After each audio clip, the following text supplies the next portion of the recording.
शहर जो कि भारत का सबसे स्वच्छ शहर माना जाता है, जहाँ पे दूषित पानी पीकर कई लोगों की मृत्यु हो गई। अब खबर इंदौर से, जहां इंदौर में दूषित पानी के सेवन से 7 लोगों की मौत का दावा किया जा रहा है। आपको बता दें कि अब ये आंकड़ा बढ़कर 16 हो चुका है। भारत चौथी सबसे बड़ी अर्थव्यवस्था बन गया है दुनिया की। हमारी गति बढ़ती जा रही है, प्रगति बढ़ रही है, और दूसरी ओर हमारे शहरों की ये हालत है। ये लगभग वैसे ही सवाल है कि मैं दिल्ली में रहते हुए अपने घर की हवा साफ कैसे रखूं। इसका क्या जवाब है?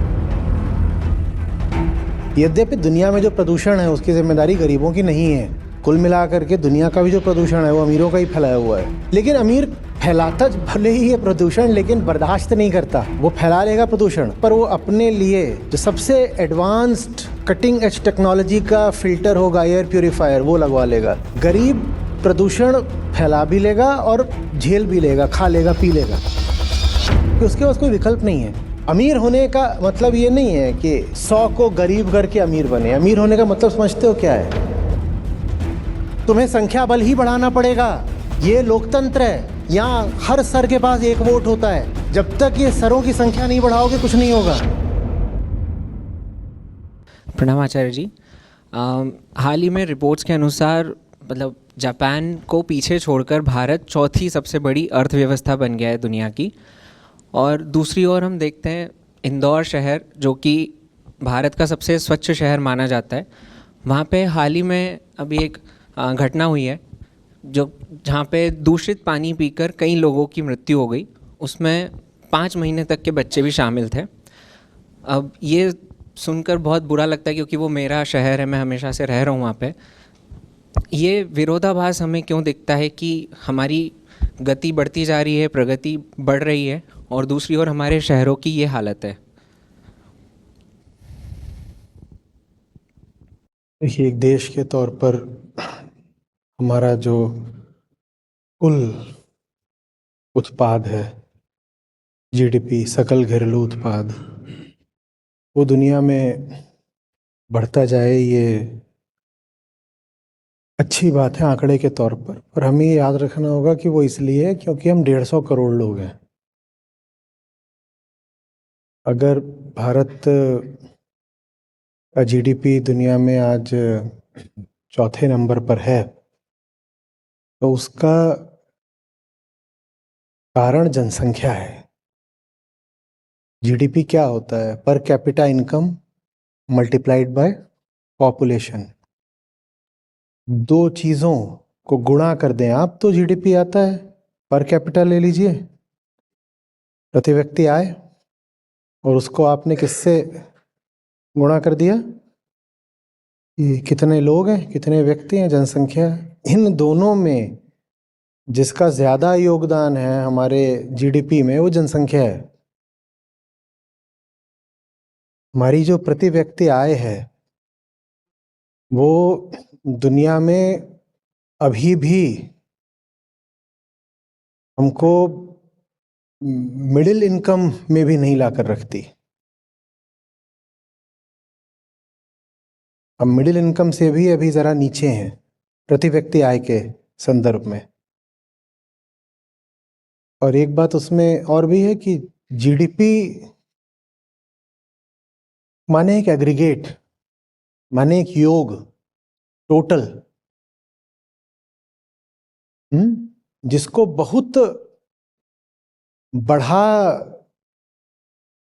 देता है उन लोगों का योगदान जो जनसंख्या के शीर्ष 1% में है। जो जनसंख्या के शीर्ष 1% में है उनका योगदान कुल जीडीपी को ही बहुत बढ़ा देता है, और जो पर कैपिटा जीडीपी है उसको ही बढ़ा देता है। तो भारत में न सिर्फ प्रति व्यक्ति आय कम है, बल्कि वो और ज़्यादा कम है जब आप इनकम इनइक्वालिटी को भी ले आओ। पहली बात तो आम आदमी की आय कम है, जो कि छुप जाती है टोटल जीडीपी के आंकड़े के पीछे। आप टोटल जीडीपी का आंकड़ा ले लेते हैं, जो कि अच्छी बात है, लेकिन उसके पीछे जो प्रति व्यक्ति आय है वो कितनी ज़्यादा कम है, ये बात छुप जाती है। और उसमें जब आप ये शामिल कर लें कि उतनी भी पर कैपिटा इनकम में अभी वो लोग भी शामिल हैं जो बेहद अमीर हैं, और उनको अगर आप निकाल दें तो प्रति व्यक्ति आय बचेगी वो तो बहुत ही कम है। आप बात समझ रहे हो? तो दो बातें हैं। पहली बात तो पर कैपिटा इनकम कम है, दूसरी बात तो जितनी है भी वो उतनी उन लोगों के कारण है जो कि एक्सेप्शनली रिच हैं, और इनकम इनइक्वालिटी में भारत दुनिया के शीर्ष देशों में आता है। यहाँ मुट्ठी भर लोग हैं जो बहुत अमीर हैं और बाकी सब एक लॉन्ग टेल ऑफ पॉवर्टी है। ठीक है, तो इन दोनों मुद्दों को आपस में मिश्रित करने की कोई ज़रूरत नहीं है कि यूं तो हम बहुत अमीर लोग हैं, हम दुनिया में चौथे नंबर पर आते हैं, पर फिर भी मेरा इंदौर इतना प्रदूषित क्यों है? क्योंकि ये दो मुद्दे अलग अलग हैं। टोटल जीडीपी हमारा इसलिए नहीं हाई है कि भारत अमीर हो गया, वो इसलिए हाई है क्योंकि पहली बात यहाँ जनसंख्या बहुत है, दूसरी बात मुट्ठी भर लोग हैं जिनके पास अंधाधुंध दौलत है। उनकी वजह से जीडीपी का जब आप टोटल करते हो तो लगता है कि काफी ज्यादा हो गया है। गरीबी और प्रदूषण साथ साथ चलते हैं। कारण सीधा है, गरीब आदमी को अपनी रोजी रोटी से आगे कुछ दिखाई नहीं देता, तो वो प्रदूषण करने को भी तैयार होता है और प्रदूषण पीने को भी तैयार होता है। आपको बताया जाए क्लीन एनर्जी मिल रही है पर थोड़ी महंगी है, और डर्टी एनर्जी मिल रही है पर थोड़ी सस्ती है, और आप अगर गरीब हैं तो आप डर्टी एनर्जी ले लोगे। गरीब आदमी प्रदूषण करने को जल्दी तैयार हो जाता है। यद्यपि दुनिया में जो प्रदूषण है उसकी जिम्मेदारी गरीबों की नहीं है। कुल मिलाकर के दुनिया का भी जो प्रदूषण है वो अमीरों का ही फैलाया हुआ है। लेकिन अमीर फैलाता भले ही है प्रदूषण, लेकिन बर्दाश्त नहीं करता। वो फैला लेगा प्रदूषण, वो हवा गंदी कर देगा, पर वो अपने लिए जो सबसे एडवांस्ड कटिंग एज टेक्नोलॉजी का फिल्टर होगा, एयर प्यूरिफायर, वो लगवा लेगा। गरीब प्रदूषण फैला भी लेगा और झेल भी लेगा, खा लेगा, पी लेगा, कि उसके पास कोई विकल्प नहीं है। एक नाला बह रहा होगा नोएडा जैसे किसी शहर में, और नाले के बगल में वहाँ ठेला लगा होगा जो 20 रुपए की थाली दे रहा होगा या 20 रुपए के छोले कुलचे दे रहा होगा, और वहाँ जितनी फैक्ट्रियाँ होंगी उनके बेचारे सब गरीब मजदूर जो 10,000 15,000 वहाँ पर कमा रहे हैं, वो आके वहीं पे खड़े होके खा रहे होंगे। ये ऑटो रिक्शा चलाने वाले, ठेला चलाने वाले, ये सब वहीं आके खा रहे होंगे। वो और क्या करेंगे? उनको पता है पीछे नाला बह रहा है, और वो वहीं पे खड़े होके खाएंगे और रोज खाते हैं वहाँ पर। गरीब आदमी प्रदूषण झेल जाता है, उसके पास कोई विकल्प नहीं हो, क्या करे? आई बात समझ में? तो इन दो मुद्दों को मिलाया मत करो। एक मुद्दे में हमारा अभिमान बढ़ता है कि हम दुनिया की इतनी बड़ी अर्थव्यवस्था बन गए हैं, पर भाई देखो, राष्ट्र के पास पैसे नहीं होते, क्योंकि राष्ट्र कोई व्यक्ति नहीं है। अमीर या गरीब वास्तव में इंसान होता है। तो इंसान के तल पर, व्यक्ति के तल पर आकर बात करनी चाहिए कि प्रति व्यक्ति आय कितनी है। दुनिया के अमीर देशों में आता है स्विट्जरलैंड, बहुत अमीर देशों में, पर उनकी कोई आबादी नहीं है, तो आप उनका अगर टोटल जीडीपी देखेंगे तो बहुत नीचे आएंगे, पर बहुत अमीर देश है। वैसे ही है जो स्कैंडिनेवियन देश हैं, नॉर्वे वगैरह, इनमें कोई आबादी नहीं है पर ये बहुत अमीर हैं। तो आप इनका टोटल जीडीपी देखोगे तो आप कहोगे इनका टोटल जीडीपी, अरे इस पूरे देश का टोटल जीडीपी तो मुंबई से भी कम है। हमारी मुंबई शहर का जो जीडीपी है वो इनके टोटल जीडीपी, ऐसे कई आपको यूरोप में अमीर देश मिल जाएंगे जो बेइंतहा अमीर हैं, पर उनका टोटल जीडीपी मुंबई से कम मिलेगा आपको, क्योंकि वो आबादी में छोटे हैं। तो टोटल जीडीपी तो बहुत मिसलीडिंग, बहुत भ्रामक आंकड़ा होता है।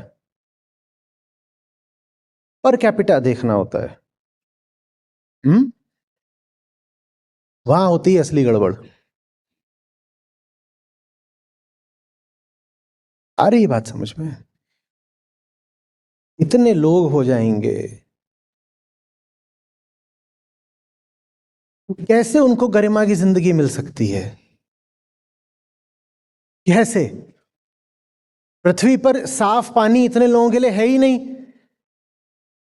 तो जितने लोगों के लिए है और जो उसे अफोर्ड कर सकते हैं, उनके अलावा बाकी सबको नियमानुसार गंदा पानी ही पीना पड़ेगा। ये आपकी बदकिस्मती नहीं है, ये गणित का नियम है। भाई यहां पानी रखा हुआ है, मान लीजिए यहां पानी रखा हुआ है और पानी है यहां पे, आप मान लीजिए 500 जने मौजूद हो। ये पानी रखा है, ये है ही 100 जनों के लिए, ये साफ पीने का पानी है 100 जनों के लिए। तो इस पानी की अब क्या होगी, इसकी बोली लगेगी, ऑक्शनिंग होगी इसकी। जो 100 जने सबसे ऊंची बोली लगा सकते हो क्या करेंगे, पी लेंगे। बाकियों के लिए उधर नाली है, उधर गटर है, उधर कमोड का पानी है। और यही जो गटर नाली कमोड पिएंगे, यही फिर सबसे ज्यादा जाके औलादे पैदा करेंगे। तो क्या बोले, पृथ्वी पर इतने संसाधन ही नहीं है। 100 ही लोगों के लिए पानी है, खड़े हो गए 500 पीने के लिए। पानी कहां से लाएं, पानी कहां से, मार्स से लाओगे, कहां से लाओगे, कहां से लाओगे बताओ ना, पानी कहां से लाओगे? जगह भी नहीं है। बड़े शहरों में जाकर देखो वहां लोग कैसे रह रहे हैं, जगह भी नहीं है पृथ्वी पर इतनी। और जगह अगर चाहिए तो जंगल काटो, और अगर जगह चाहिए तो एकदम छोटे छोटे कमरों वाली इमारतें बनाओ, उसमें लोगों को अपार्टमेंट दे दो, कबूतर खानों जैसे। गरिमा थोड़ी बचती है फिर। खाना भी नहीं है। इतने लोग पैदा करोगे, उनके लिए खाना कहां से आएगा? खाना तो जमीन ही पैदा करेगी ना, और जमीन सीमित है। और जमीन अगर चाहिए तो जंगल काटो। तो अब समझ रहे हो कि प्रकृति के विनाश का भी सबसे बड़ा कारण जनसंख्या ही है, और प्रदूषण और प्रकृति का विनाश साथ साथ चलते हैं। हम जितने हो गए हैं पृथ्वी पर, होमोसेपियंस, पृथ्वी इतने झेल ही नहीं सकती, बात खत्म। एक सीधा सा तथ्य है, क्यों नहीं स्वीकार कर लेते? भाई जिस जगह पर 5 लोगों को होना चाहिए था वहां 50 बैठे हुए हैं। अब गंदगी फैलेगी कि नहीं फैलेगी, बोलो? ट्रेन में जनरल का डब्बा है, और जितनी उसकी कैपेसिटी है उससे 4 गुना ज्यादा लोग ठुसे हुए हैं। कभी कोई चला है ऐसे डब्बे में? मैं चला हूं। वो बहुत साफ रहता है, कैसा रहता है? कितने लोगों ने रोक कर रखी है कि स्टेशन आ जाएगा तब कर लेंगे, इसमें नहीं कर सकते। कितने लोगों ने रोक के रखी, मैं इसमें तो नहीं जा सकता। ये करती है जनसंख्या।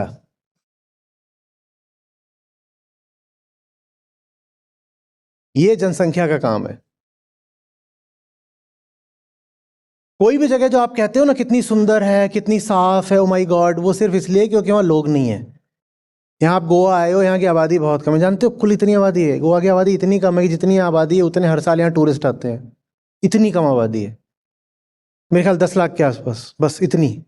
और ये प्रदेश है पूरा।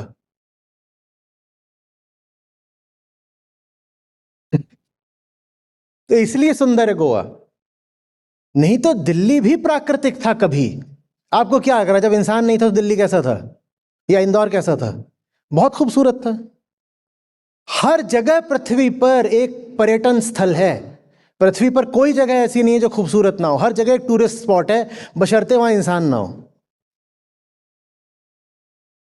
आज भी आप जिन जगहों पर शहरों से भागकर जाते हो, वही जगह होती हैं जहां इंसान नहीं होता। और कौन सा होता है टूरिज्म, इंसान ना हो।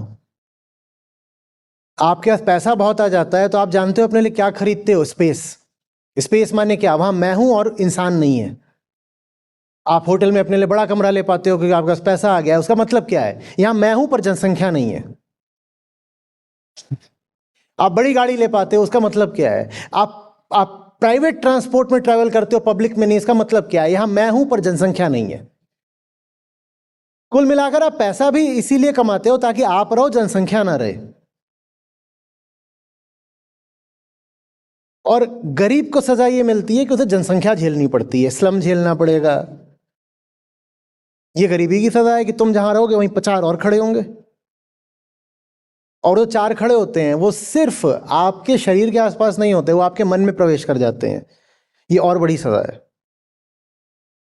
दिन रात इंद्रियां जिसको देखेंगी, शरीर जिसको स्पर्श करेगा, इतने पास खड़े होते हैं कि नाक भी उनको सूंघ सकती है, तो वो मन में घुस जाते हैं आपके।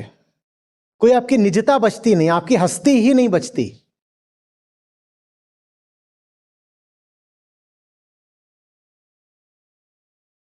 अमीर होने का मतलब ये नहीं है कि 100 को गरीब करके अमीर बने। अमीर होने का मतलब समझते हो क्या है? कि इंसान होने की जो गरिमा है, मुझे उस पर कॉम्प्रोमाइज, समझौता ना करना पड़े। ये अर्थव्यवस्था का लक्ष्य होना चाहिए। ये आर्थिक उत्थान का भी लक्ष्य होना चाहिए। ये नहीं कि तुम्हारे पास बेइंतहा दौलत है लुटाने के लिए और लग्जरी के लिए, पर इतना पैसा होना चाहिए कि कोई तुम्हारे कंधे से कंधा मार के ना चल रहा हो, कि तुम खड़े हो बस में या मेट्रो में या लोकल में तो तुम्हें दूसरे को सूंघना ना पड़े। यही अर्थव्यवस्था का लक्ष्य है। इससे ज्यादा भी अगर है तो वो भी प्रदूषण करेगा। कि एक आदमी अकेला लिमोजीन पर बैठ के जा रहा है और अपने लिए इतनी प्राइवेट स्पेस निकाल ली है और लिमोजीन धुआं ही धुआं मार रही है, और उसकी मैन्युफैक्चरिंग में भी खूब प्रदूषण हुआ है। न हमें वो गरीबी चाहिए जिसमें एक ऐसे 8x8 के क्षेत्र में 4 लोग रह रहे हों, न वो गरीबी चाहिए। न हमें वो अमीरी चाहिए कि एक आदमी चल रहा है कार में जो वहां से वहां तक की है और दुनिया भर पर धुआं छोड़ता हुआ चल रहा है। सस्टेनेबिलिटी चाहिए।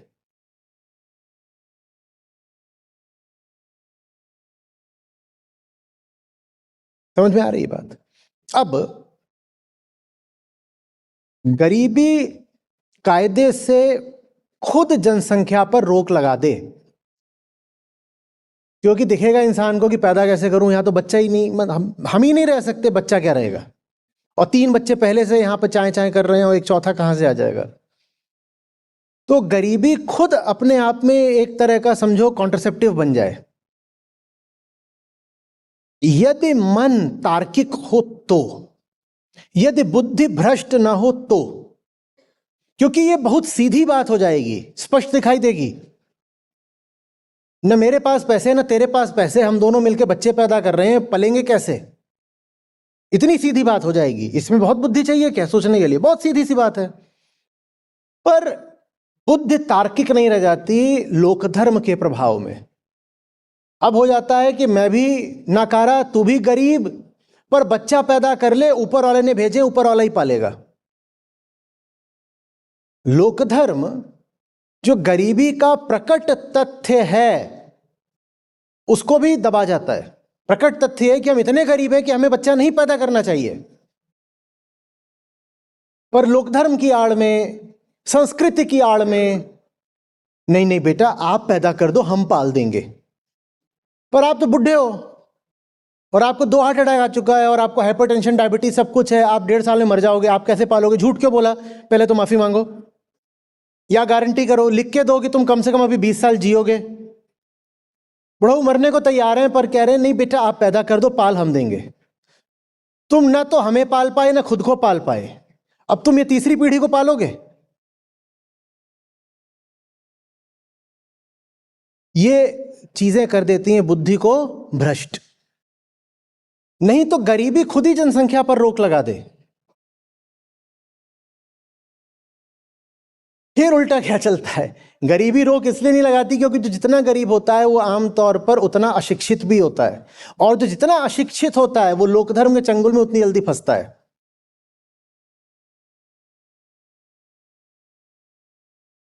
जहां अशिक्षा जितनी ज्यादा होती है वहां लोकधर्म की जड़ें उतनी गहरी होती हैं। ये दोनों बिल्कुल साथ साथ चलते हैं। तो गरीब इसलिए पैदा करा जाता है क्योंकि उसको लग रहा है कि ये तो परंपरा और संस्कार की बात है, और अमीर इसलिए पैदा कर लेता है, कहता है because I can afford it. तो अमीरों के लिए टॉयज होते हैं बच्चे, बहुत सारे हैं जो कि 4-4, 6-6, 10-10 पैदा कर रहे हैं। क्यों? Just because we can afford it. दुनिया भर में आबादी जहां कम हो रही है वो किसकी हो रही है? शिक्षित मध्यम वर्ग की कम हो रही है। जो अशिक्षित लोग हैं उनकी बढ़ती जा रही है, और जो अमीर लोग हैं ये उनका भी पसंदीदा शगल है, और पैदा करेंगे।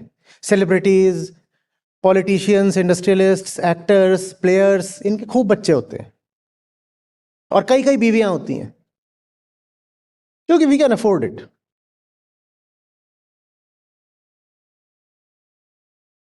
वो उनके लिए एक परफॉर्मेंस की बात होती है, डेमोन्स्ट्रेशन की बात होती है। ये देखो, ये मेरा कुनबा है।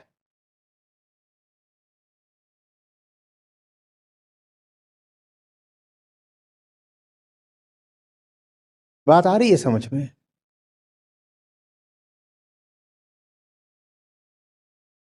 अमीरों को, जो जो वो वाले अमीर हैं, उन्हें फर्क नहीं पड़ता पृथ्वी बर्बाद हो जाए तो। गरीबों को पता ही नहीं चल रहा कि पृथ्वी बर्बाद हो रही है। बस एक मध्यम वर्ग है जिसको कुछ कुछ बात समझ में आ रही है। तो दुनिया भर में फर्टिलिटी रेट्स जहां भी गिर रहे हैं वो मिडिल क्लास के ही गिर रहे हैं।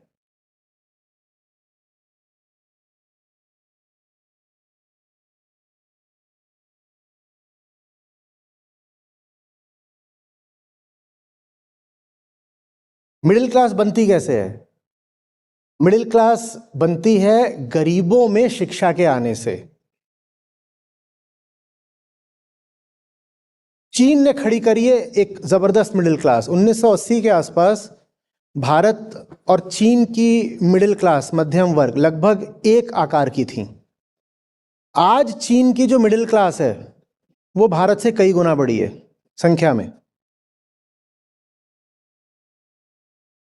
क्यों? क्योंकि वहां दौलत कुछ लोगों के पास इकट्ठी नहीं हुई। पहली बात तो वहां जो वैल्यू क्रिएशन हुआ वो भारत से कहीं ज्यादा हुआ, और जो हुआ उसका डिस्ट्रीब्यूशन भारत की अपेक्षा ज्यादा यूनिफॉर्म था। आज जितने बिलियनियर मुंबई में हैं उतने चीन के किसी शहर में नहीं है, जबकि चीन का जीडीपी भारत से 4-5 गुना हो गया। चीन का जीडीपी हमसे कई गुना है, लेकिन जितने बिलियनियर हमारे एक मुंबई में हैं उतने चीन के किसी शहर में नहीं है। हमने पहली बात तो वैल्यू क्रिएशन कम करा, और जो करा भी वो किसके हाथ चला गया? कुछ लोगों के हाथ चला गया। तो हमारे यहां मिडिल क्लास पैदा ही नहीं होने पाई। हमारी मिडिल क्लास बहुत छोटी रह गई, क्योंकि मिडिल क्लास तब आती है जब जो वैल्यू है वो सिर्फ क्रिएट ही नहीं हो, डिस्ट्रीब्यूट भी हो।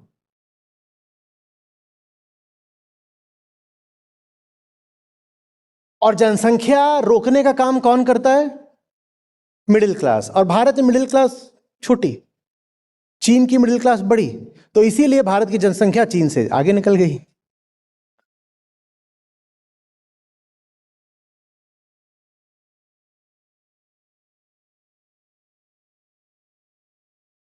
बात आ रही है समझ में कुछ? पॉल्यूशन और पॉपुलेशन, इनका चोली दामन का साथ है।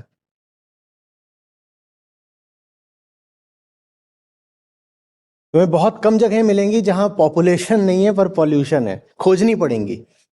और वहां भी पॉल्यूशन इसलिए होगा क्योंकि कहीं दूर की पॉपुलेशन ने अपना पॉल्यूशन वहां किसी तरीके से डंप कर दिया है। इंसान को हटा दो तो प्रकृति गंदी हो ही नहीं सकती। प्रकृति में गंदगी जैसी कोई चीज नहीं होती। कोई गंदा जंगल बताओ, बताओ। वहां सब इतने सारे पशु रहते हैं, पक्षी रहते हैं, मलमूत्र नहीं करते क्या? करते हैं ना। पर गंदा जंगल बताओ। प्रकृति को पता है हर चीज की कैसे रिसाइकलिंग करनी है, कैसे एब्जॉर्प्शन करना है, रीयूज करना है। जो चीजें हमारे लिए इनोवेटिव टेक्नोलॉजी होती हैं वो प्रकृति में पहले से ही मौजूद है, वो प्रकृति की व्यवस्था का हिस्सा है। कोई गंदा जंगल देखा है आज तक? आपको जब किसी बहुत निर्मल सुरम्य स्थान की तस्वीर पेश करनी होती है तो आप कहते हो look at these virgin word and pristine jungles. पर वहां भी तो वो सब जानवर लोग हैं जो हग रहे हैं। तो गंदा क्यों नहीं हुआ? उसको क्यों दिखा रहे हो कि ये देखो ये कितना प्यारा अनछुआ जंगल है? क्योंकि प्रकृति को सफाई रखनी आती है, इंसान को नहीं आती। क्योंकि इंसान इकलौता है जिसके पास क्या है? अहंकार। और अहंकार माने गंदगी। वो जो भीतर की गंदगी होती है ना, वो बाहर प्रदूषण के रूप में दिखाई देती है। मनुष्य के भीतर की ही गंदगी बाहर प्रदूषण के रूप में दिखाई देती है। भगवत गीता में कृष्ण जिस धुएं की बात करते हैं ना, कि भीतर तो बोध रूपी प्रकाश है ही, पर उस पर अहंकार रूपी धुआं छाया रहता है। वही भीतरी धुआं बाहर स्मॉग के रूप में दिखाई देता है। और भीतर जो कामना की, द्वेष की, ईर्ष्या की, वासना की आग जल रही है ना, वही बाहर ग्लोबल वार्मिंग के रूप में दिखाई देती है।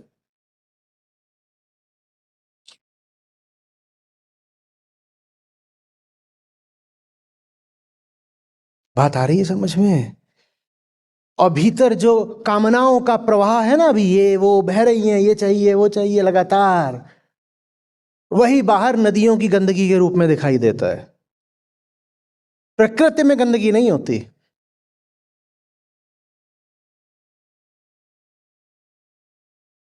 इंसान की मौजूदगी ही गंदगी है, और जितने ज्यादा इंसान फिर उतनी ज्यादा गंदगी।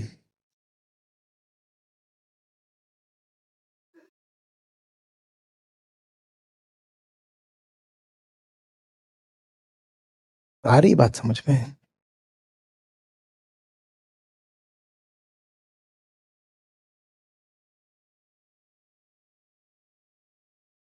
प्रणाम आचार्य जी। We are in the manufacturing of cement.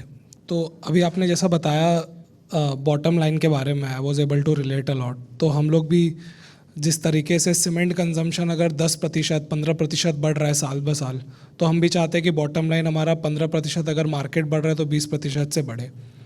और जब से मुझे क्लाइमेट चेंज के बारे में समझ आया है, तो हमने कुछ चीज़ें ऐसी की है कि हम लोग जो हमारा रिसोर्स एलोकेशन है वो टुवर्ड्स ग्रीन सीमेंट के R&D में लगाना चालू किया है, कि और कैसे ग्रीन तरीके से हम चीज़ें कर पाएँ।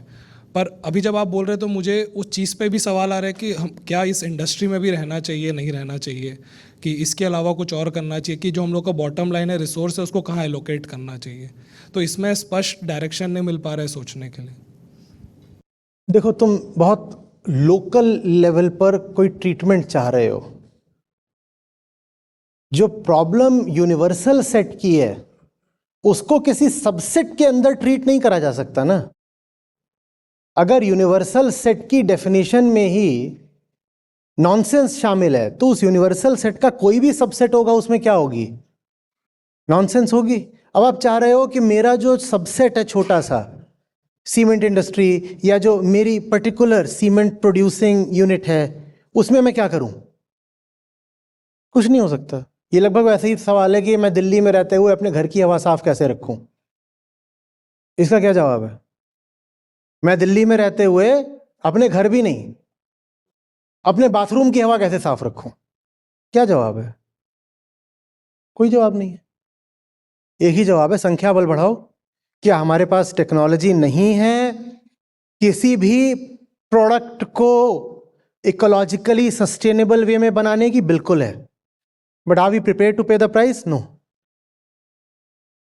बहुत हद तक इसलिए क्योंकि इनिशियल एडॉप्शन में इकोनॉमिक्स ऑफ स्केल नहीं मिलती। और अगर जो कैपिटलिस्ट है वो शर्त रख देगा कि मैं तो शुरू ही तब करूंगा जब स्केल मिल जाएगी, तो तेरे शुरू किए बिना स्केल कैसे मिल जाएगी? शुरुआत में तो वो चीज महंगी ही पड़ेगी।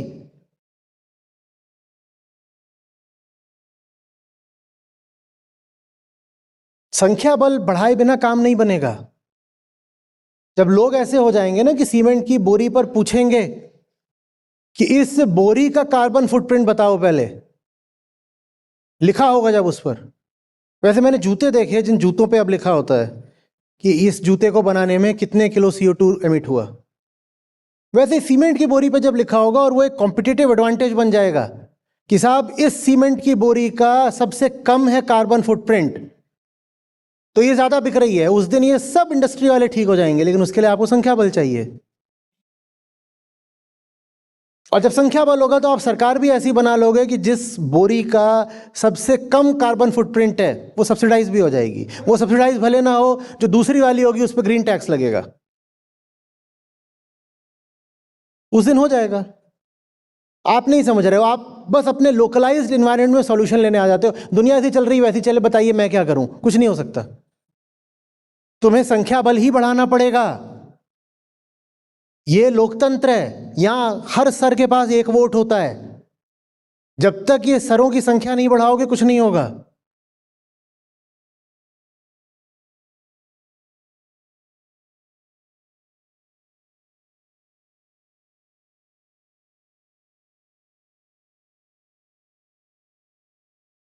पर्सनल गिल्ट हटाने के फेर में मत रहो कि बस दुनिया ऐसी चल रही चले, मेरी पर्सनल गिल्ट हट जाए कि मैं ऐसी इंडस्ट्री में काम कर रहा हूं जहां पर इतना ज़्यादा इकोलॉजिकल फुटप्रिंट है, ये वो है, तो मैं अपनी पर्सनल गिल्ट।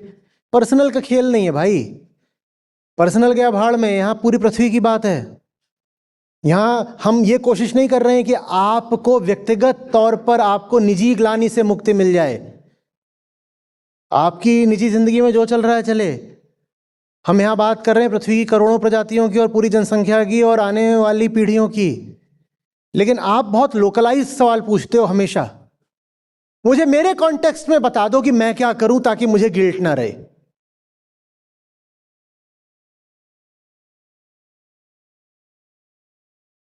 आचार्य जी, क्या क्लीन कुकिंग यूटेंसिल्स आते हैं? मैं अपने किचन में यूज करूंगी। किचन बंद कर दो यार। ग्रीन यूटेंसिल मांगने की जगह किचन से बाहर निकलो, लोगों तक बात पहुंचाओ। तुम कह रहे हो नहीं, मेरे घर की व्यवस्था ऐसी चलती है, वैसी ही चलती रहे, बस मेरे किचन में अब ग्रीन बर्तन आ गया। See how ecologically conscious I am. क्या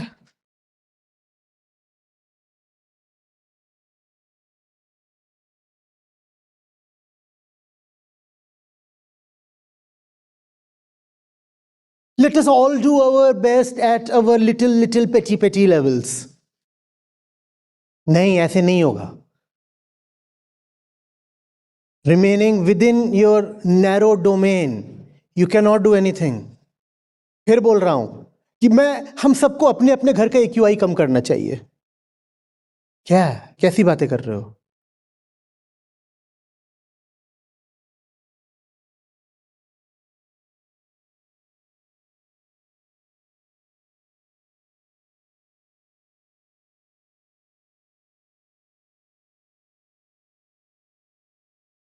अरे उसे सीमेंट बेचना है भाई। जैसे ही वो देखेगा कि इतने हाई एमिशन पर टैक्स लग जाता है और उसकी बोरी अब कॉम्पिटिटिव नहीं रह गई, वो अपने आप टेक्नोलॉजी बदल लेगा। टेक्नोलॉजी उपलब्ध है, कोई एडॉप्शन नहीं कर रहा, क्योंकि टेक्नोलॉजी थोड़ी महंगी पड़ती है तो मुनाफे की खातिर उसको लगाना ही नहीं है उस टेक्नोलॉजी को।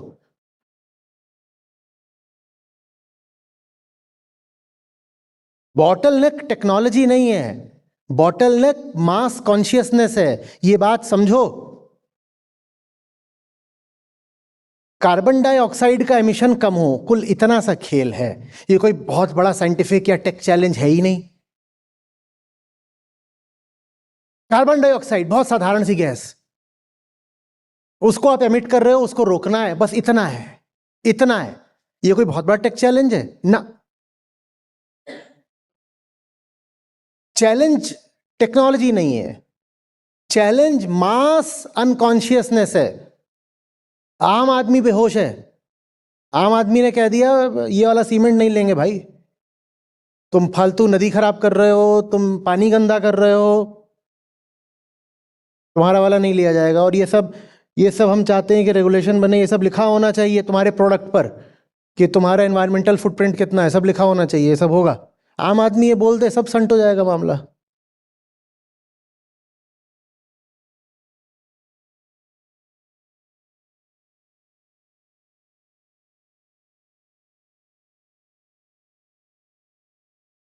वो सब थोड़ी कि अपने घर में एक पेड़ लगाओ, उससे नहीं होता बाबा, पाखंड है वो। बहुत आते हैं, आचार्य जी आप इतनी बड़ी बातें कर रहे हो, आपने कितने पेड़ लगाए हैं?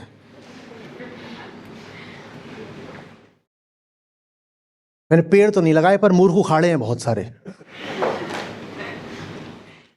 सामने आ, तुझे उखड़ने की जरूरत है। अब बड़े वो मोरल अथॉरिटी के साथ पूछता है, तो आपने कितने पेड़ लगाए हैं? तो ये आप जिस हॉल में बोल रहे हैं वहाँ AC चल रहा है कि नहीं चल रहा है?